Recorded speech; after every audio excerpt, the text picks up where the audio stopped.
इसको तुम गलत करना चाहो जी तो भाई साधु बर्दाश्त नहीं कर सकता। नहीं तुम्हें लालच है कि मुझे वोट देना किसी को, तो तुम करोगे।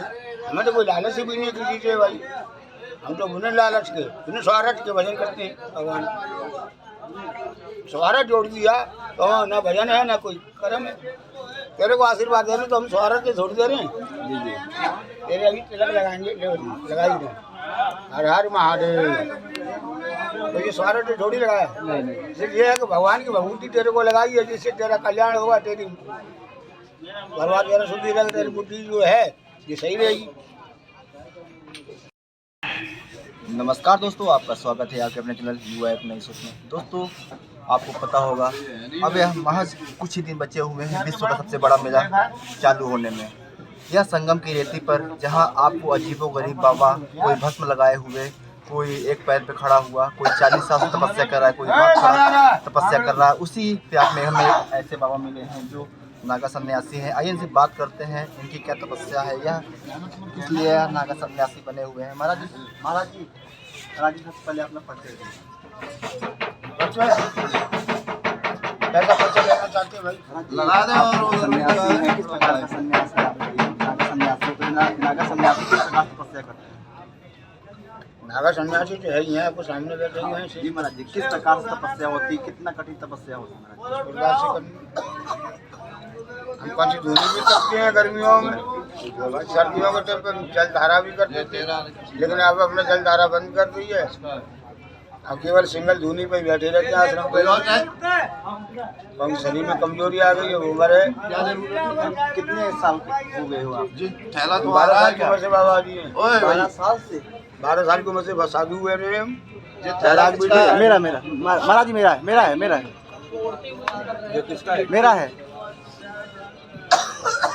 12 साल की अवस्था से आप सन्यासी हो गए। सन्यासी तो बाद में हुए हम, पहले वैरागी होते सीताराम। 12 साल हाँ, जब हरिदास नाम था हमारा। संन्यास लिया उसके 20 साल बाद फिर हम संन्यास धारण हो गया।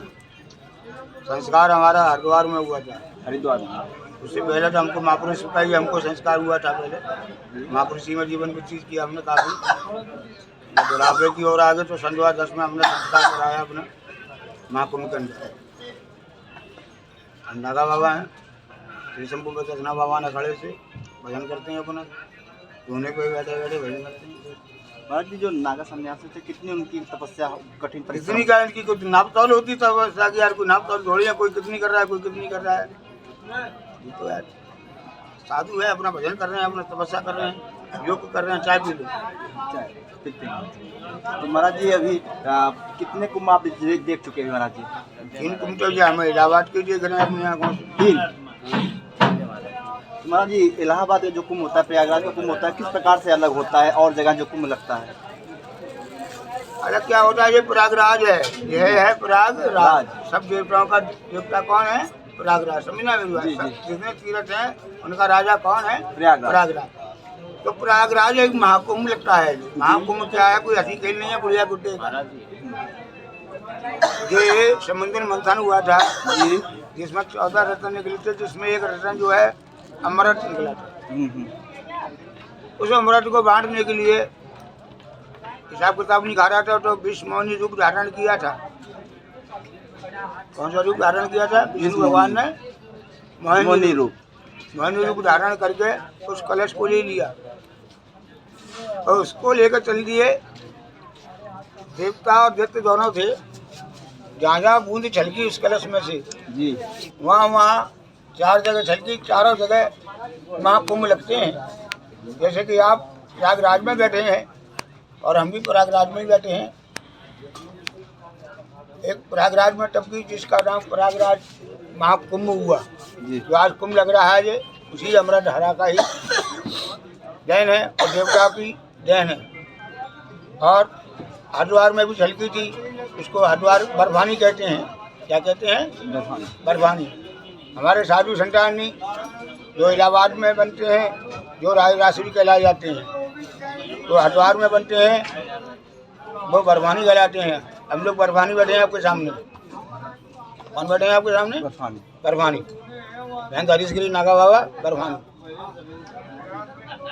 और उज्जैन कुंभ में भी बूंद झलकी थी छपरा में जी।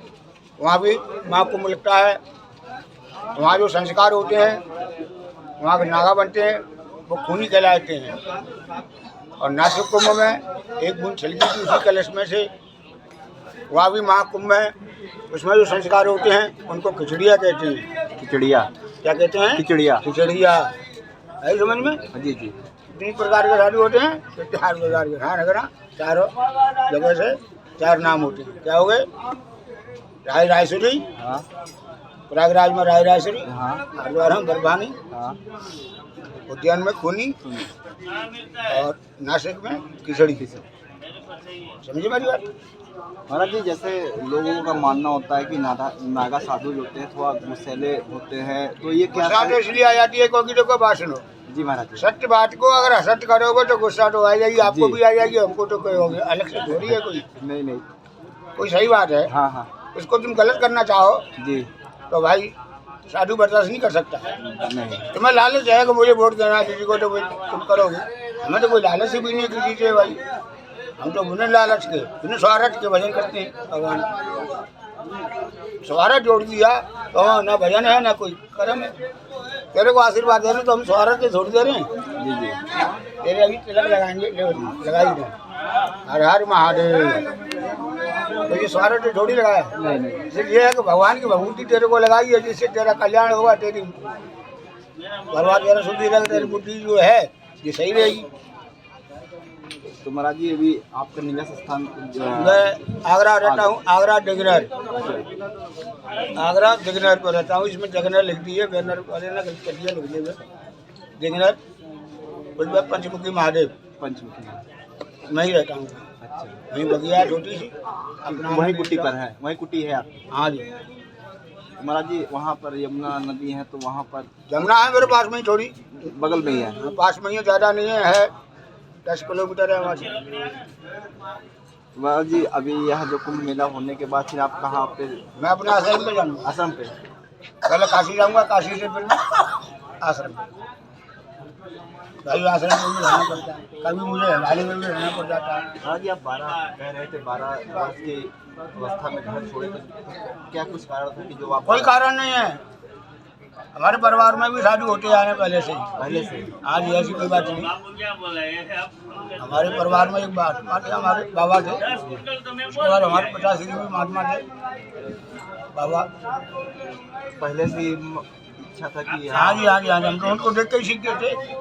अरे हटाओ, सब आत्मा से सब दूर हो गया है, मैं किसके लिए करेंगे कि हम? तो बाबा जी हो गया, सत्य है ये, असत्य नहीं। जो प्रयागराज में जो श्रद्धालु आने वाले हैं, उनके लिए क्या आप संदेश दे रहे हैं? उनके लिए ये है, संतों के दर्शन करें। जैसे तुम्हारी 10 बरस मुझे आना कटा रोग का भी पुराना, तो 10 बरस से कल्याण होता है, एक जीव का उद्धार होता है। संतों के दर्शन करने से कई रोग तुम्हारे दूर हो जाते हैं, अंधकार भी होता है तो वो संतों की कृपा से दूर होता है। तो आप देख रहे थे यहाँ पर जो संगम की रेती पर होने जा रहा भव्य दिव्य और डिजिटल कुंभ होने जा रहा है। वहाँ पर आपको तमाम प्रकार के बाबा दिख जाएंगे, कोई भस्म लगाए हुए, कोई रूमी जमाए हुए। आपको ऐसे ऐसे बाबा मिलेंगे जो तपस्या में लीन है। इसी में हमारे सामने अभी हमारे साथ बात किए हैं नागा सन्यासी महंत हरि नागा बाबा, जो कि जिग्नेर वाले बाबा जी हैं, जो कि आगरा में रहते हैं। अगर आप आइए यहाँ पे इनसे मिले तो आपको लगेगा यह केवल महज 12 वर्ष की अवस्था में ही सन्यासी हो गए थे। ऐसे ही तमाम आपको बाबा से परिचित कराते रहेंगे। आप बने रहिए हमारे चैनल पर युवा एक नई सोच में। मैं प्रमोद कुशवाहा, कैमरा के सहयोगी अमित कुशवाहा के साथ। धन्यवाद।